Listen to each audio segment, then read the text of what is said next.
वायुदलाने air strike केलेल्या आहे पाकिस्तानमधल्या अतिरेकी तळांवरती. जवळपास 32हून अधिक अतिरेकी ठार झाल्याची माहिती देखील मिळत आहे. लष्कराने देखील काही वेळापूर्वी पत्रकार परिषद घेतली, त्यांनी स्पष्ट केलेलं आहे या संदर्भात. मला काय आपल्याकडे भारतात जो आता कुठे ते पहलगामला जो हल्ला झाला, मी ज्यावेळेला त्याच्यावरचं मी पहिलं ट्विट जेव्हा केलं त्यावेळेला मी सांगितलं होतं की ज्यांनी हल्ला केलाय त्यांना ते अतिरेकी दहशतवादी जे कोणी असतील त्यांना आपण धडा शिकवला पाहिजे आणि अत्यंत कठोर असा की त्यांच्या पुढच्या पिढ्यांना लक्षात राहायला पाहिजे. पण दहशतवादी हल्ल्याचं उत्तर युद्ध नसतं, कळलं का? युद्ध हे काय उत्तर नाही. आता अमेरिकेमध्ये 2 ट्विन टावर्स पाडले, पेंटागॉनवरती त्यांनी हल्ला केला म्हणून त्यांनी जरा जाऊन युद्ध नाही केलं, त्यांनी ते अतिरेकी ठार मारले.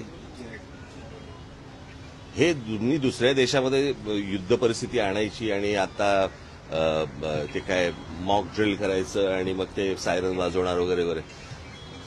मुळात ही गोष्ट का घडली हे पण आपण लक्षात घेण्यासारखं आहे. मला असं वाटतं की थोडंसं अंतर्मुख होऊन आपण आपला विचार करणं खूप गरजेचं आहे. पाकिस्तानला काय अगोदरच बर्बाद झालेला देश आहे तो, त्याला काय बर्बाद करणार तुम्ही? आणि प्रश्न असा आहे की ज्या अतिरेक्यांनी हल्ला केला त्या अतिरेकी अजून तुम्हाला हातात सापडलेले नाहीयेत. ज्या ठिकाणी इतके हजारो काय ज्याला आपण पर्यटक जिथे जात आहेत, इतकी वर्ष जात आहेत, तिथे सिक्युरिटी का नव्हती हे मला असं वाटतं हे प्रश्न जास्ती महत्वाचे आहेत. आपल्या देशामध्ये कोम्बिंग ऑपरेशन करून ह्यांना हुडकून काढणं हे जास्ती गरजेचं आहे. हे एअर स्ट्राईक करून लोकांना काहीतरी वेगळ्या ठिकाणी भरकटवून आणि असं हे काही युद्ध हे काय त्याचा पर्याय नाही होऊ शकत किंवा त्याचं उत्तर नाही होऊ शकत. आणि दुसरी गोष्ट म्हणजे आता कसं झालं की ह्या सगळ्या ह्याच्यामध्ये कसं आहे, सरकारच्या चुका ह्या तुम्हाला दाखवल्याच पाहिजे. आज ज्या वेळेला हा प्रकार झाला, तो प्रकार झाल्यानंतर ज्या वेळेला पंतप्रधान त्यावेळेला सौदी अरेबियामध्ये होते, अर्धवट दौरा सोडला त्यांनी. तो दौरा सोडून ते बिहारला कॅम्पेनला गेले, कळलं का? बिहारला कॅम्पेनला गेले. मला असं वाटतं ते गोष्ट करायची गरज नव्हती. त्याच्यानंतर ते केरळमध्ये जाऊन तिकडे अदानीचं पोर्टचं उद्घाटन केलं. त्याच्यानंतर इकडे काहीतरी फिल्म इंडस्ट्रीसाठी काहीतरी वेव्हचा कार्यक्रम केला, तिकडे द्याल. इतकी जर गंभीर परिस्थिती आहे तर या गोष्टी टाळता आल्या असत्या.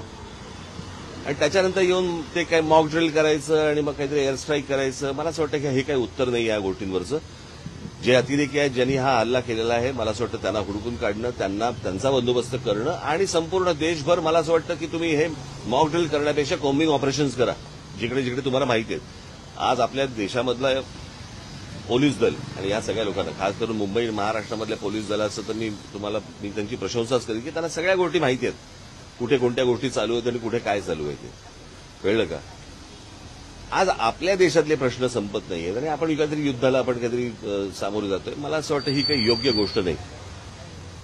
आज नाक्यावरती ड्रग्ज मिळत आहेत, हे ड्रग्ज येत आहेत कुठून, काय येत आहेत, मला असं वाटतं या गोष्टींच्या खोलात तुम्ही जाणं गरजेचं आहे. लहान लहान पोरं आता ड्रग्ज यायला लागली, शाळा कॉलेजमधली पोरं, ह्यांच्यापर्यंत ड्रग पोहोचतोय कसा, हे प्रश्न आता सगळ्यात महत्वाचे आहेत. युद्ध हे काही आता ह्याचं उत्तर नाहीये. एअर स्ट्राईकला ऑपरेशन सिंदूर असं नाव दिलेलं आहे. ते प्रश्न परत मी तेच सांगतो ना, हे काही नावं बिवं देऊन ह्याने काही भावनाचा काही विषय येत नाही. प्रश्न असा आहे की तुम्ही नक्की काय पाऊल उचलताय आणि हे इतके दिवस जे काही कार्यक्रम जे झाले ह्या कार्यक्रमांची काही आवश्यकता नव्हती.